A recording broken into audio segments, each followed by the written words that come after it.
नमस्कार, मैं हूं अंजलि और आप देख रहे हैं यूपी न्यूज 24। 4 महीने बाद तेजस एक्सप्रेस लखनऊ से नई दिल्ली के सफर पर निकल पड़ी। सुबह 6:09 पर गार्ड ने सीटी बजाई तो सभी ऑटोमेटिक गेट एक बटन पर बंद हो गए। लोको पायलट ने हॉर्न दिया और वॉकी टॉकी पर गार्ड व लोको पायलट के बीच संदेश पास हुआ और तेजस चल पड़ी। हालांकि कुछ दूर चलते ही ट्रेन को रोकना पड़ा। ट्रेन रवाना होने तक एक यात्री छूट गया था। शनिवार को तेजस की यात्रियों को पहले की तरह ही बेहतर सर्विस उपलब्ध कराई गई। इस बार ट्रेन होस्टेज के नवाबी परिधान के साथ सिर पर टोपी भी शामिल हुई। सभी कोच के गेट पर इन ट्रेन होस्टेज के हाथ में रखे मोबाइल फोन, पेपरलेस आरक्षण चार्ट था जो यात्रियों की बोगी और उनकी सीट नंबर बता रही थी। प्लेटफॉर्म पर ही खड़ी तेजस के यात्रियों की सहायता के लिए IRCTC प्रबंधन ने खास तैयारी की थी। महिला और वृद्ध यात्रियों के वजनी सामान को उठाने में सुरक्षा कर्मियों ने उनकी सहायता की। प्लेटफॉर्म पर आए सभी यात्रियों के शरीर के तापमान को नापने के साथ उनके लगेज को सैनिटाइज किया गया।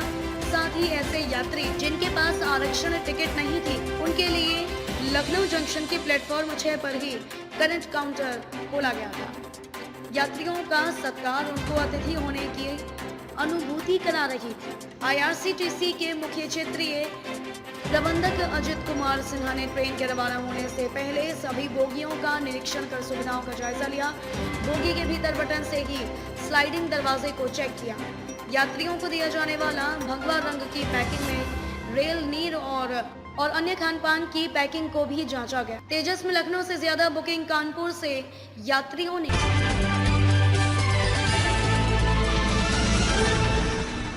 समाजवादी पिछड़ा वर्ग प्रकोष्ठ शनिवार को मंडल दिवस मनाएगा। इसी दिन 7 अगस्त 1990 को मंडल कमीशन की रिपोर्ट लागू करने की घोषणा हुई थी। मंडल आयोग की सभी सिफारिशों को लागू कराने की मांग को लेकर शनिवार को समाजवादी पिछड़ा वर्ग प्रकोष्ठ प्रदेश के सभी जिलों में प्रदर्शन कर राष्ट्रपति को संबोधित ज्ञापन जिलाधिकारियों को सौंपे।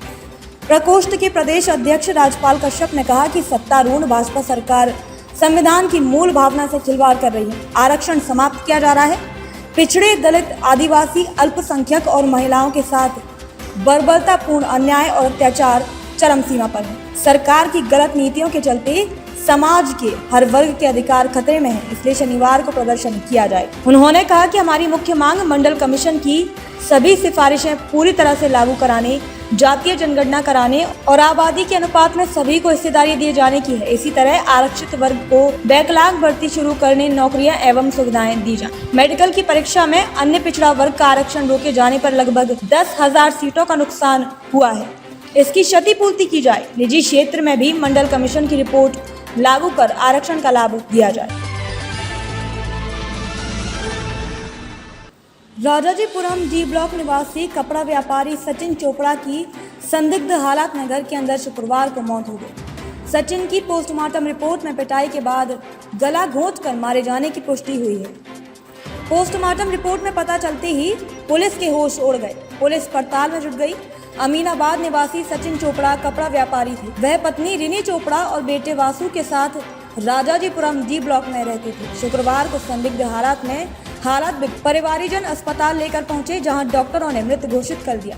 शव को पोस्टमार्टम के लिए भेज दिया गया। पोस्टमार्टम में हत्या की शरीर में मारपीट के चोटें मिली और गला घोंटकर हत्या किए जाने की पुष्टि हुई। पोस्टमार्टम रिपोर्ट की जानकारी जैसे ही पुलिस को हुई तो होश उड़ गए। आनंद फानन में पड़ताल शुरू कर दी।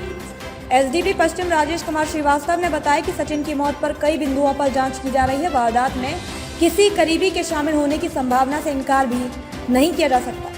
मामले की जांच की जा रही है। पंचनामा में पंचों की राय भरने में भी भ्रमित करते रहे परिवारीजन।